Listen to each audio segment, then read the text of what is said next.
This is the data collection demonstration video for the Magnetic Field Lab of Physics and Engineering 217. For this lab, we're going to be performing some scans using a Hall effect probe, which is just a type of magnetic field probe, using the Visualization Studio and the CNC here. From the provided scan data, we're going to have kind of two sets of data that we're going to be asking you to analyze and draw some conclusions from. For one set of data, we're going to take some scans around the just bar magnet itself, and we'll want you to draw some conclusions about how the poles on that magnet are oriented. And then for our second set of data we're going to collect, we're going to take some scans with the magnetic bar, with our bar magnet, and some other different materials in frame. So we're going to include a scan with an aluminum bar and with a steel bar, and we're going to ask your team to draw some conclusions about how those materials interact with the magnetic field there. So we're going to have several different scans, but they'll be in two sets, one of just the bar magnet by itself, so you can draw some conclusions about the field around the magnet, and another set with the different bars present in the scan, so you can draw some conclusions about what effect those different materials have on the magnetic field. Here we're going to demonstrate some of the equipment that we have available for this lab. So since this is our magnetic field lab, the first piece of equipment we'll have is our magnet here. So this magnet, since part of this lab is determining the orientation of this magnet, as in where's the North Pole, where's the South Pole on this magnet, we do have some of the sides labeled on here to use as reference when discussing where you determine that that might be. So we've defined this end being the top, this end being the bottom on both sides, and then we've also labeled a side B and a side A. So these can be, again, referenced when discussing the orientation of the magnet, and for each of the subsequent scans that we perform here, we'll label which side is which on the scan diagram, just so that way you're able to determine how things are oriented here. So that's the magnet itself. To measure the magnetic field, here we have a Hall effect probe attached to the end of the CNC, and what this will do is measure the magnetic field in three components. It'll measure the X, Y, and Z for any given position that the CNC is in. For the second part of the lab, we're asking you to determine how different materials interact with the magnetic field. And to accomplish that, we have two types of bars over here. We have some aluminum bars and some steel bars. So for that second part of the data collection, we'll run a scan with no bars present, one with aluminum bars present, and a third with steel bars present.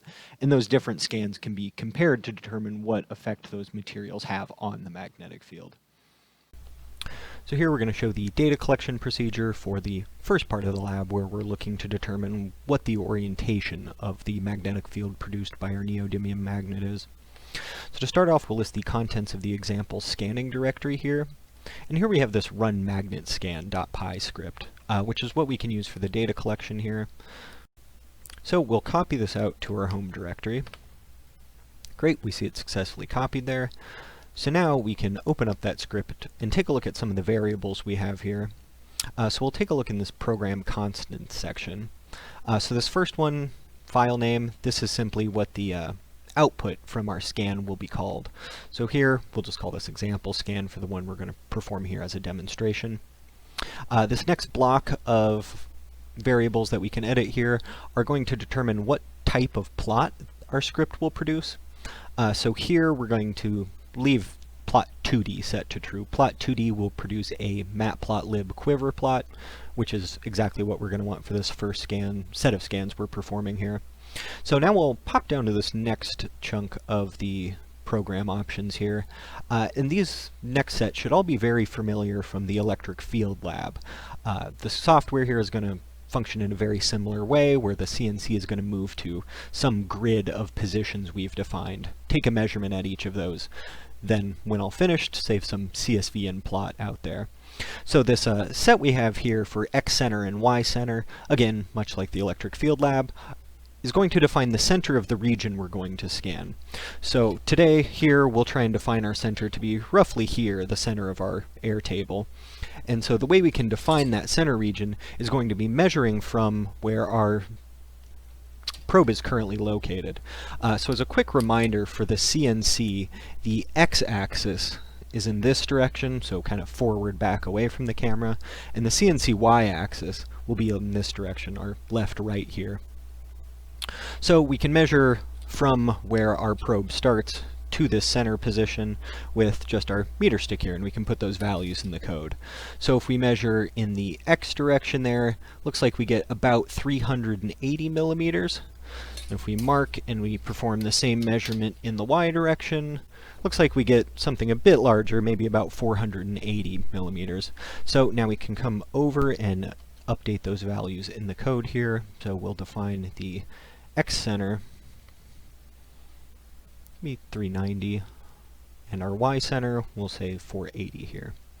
Our step size, this is going to be how far apart each step we take in our scan grid is going to be. So we can turn this down a little bit, take a slightly higher res scan. We'll say 17 for our purposes today here. And then these steps are just going to define how many of these grid points we're going to have in each direction. So 3, not a very big scan region. We'll turn this up to 12 for X and Y.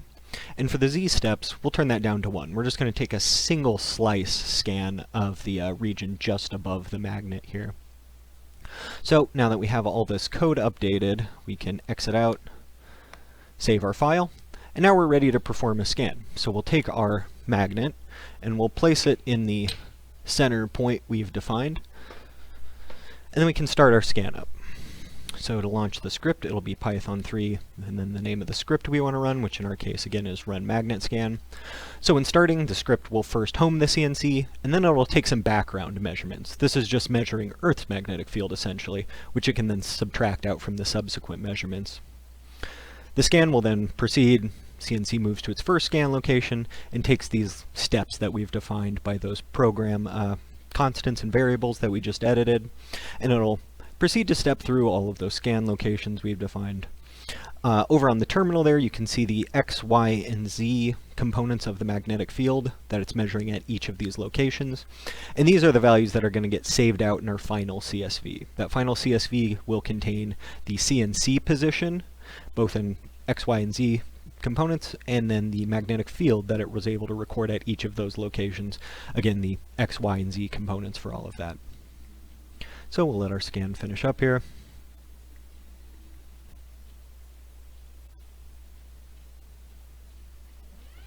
Great, so our scan's completed, so it returns the CNC to its home position, and then up on screen we're displaying that plot that we set in the code, which again for our purposes here, for that plot 2D option that we set to true, it'll be showing this matplotlib quiver figure.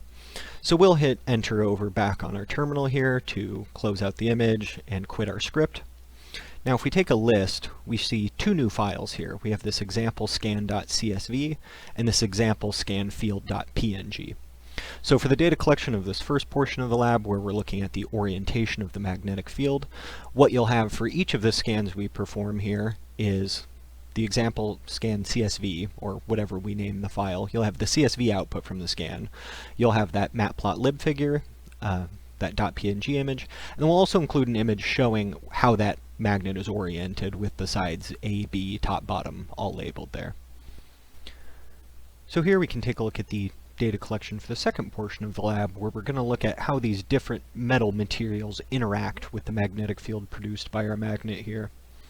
So to do this, we're first going to change our physical setup a little bit here. So currently we have our magnet in the center of the scanning region. However, the center of the scanning region, we want to see some overlap between that material and the magnet.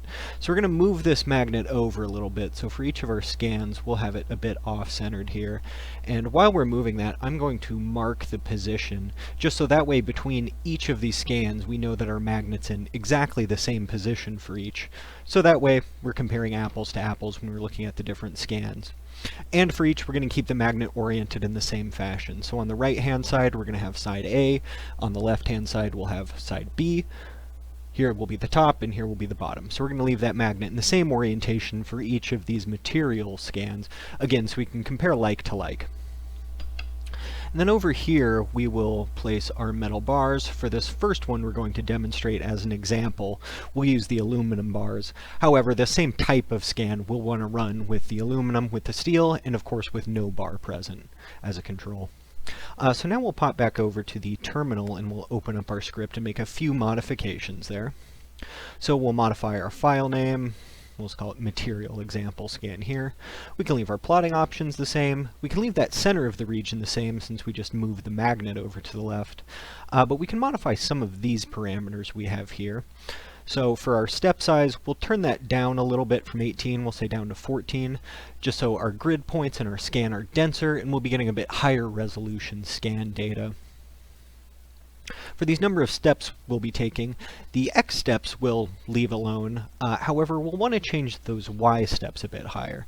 Since the Y steps, as we have everything oriented on the camera here, is going to be that left to right direction, we'll want to broaden that out a bit so we can see some of the region to the left of the magnet, some of the magnet directly above it, and then to the right where we have that aluminum bar oriented here. So this will turn up to 18. We'll go up by half again. So we'll save this, and now we can launch our script. And the behavior from here will be exactly the same as what we saw in the scan where we were examining the orientation. So here, we'll take our background readings, it'll home, it'll go to the scan locations, and then it'll start skipping over. So here we can see that region we've defined. So we're going to get around the aluminum bar where the magnet will be on the left side of the plot, and then on the center to right of the plot, we'll have the region where the metal material is interacting with the magnetic field. So we'll let our scan go about here.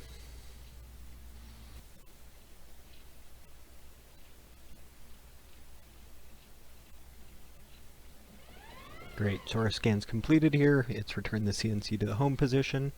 And like before, we're just simply displaying that plot of the magnetic field measurements we were making up on screen there. So we'll go ahead and hit enter, close out, save the plot.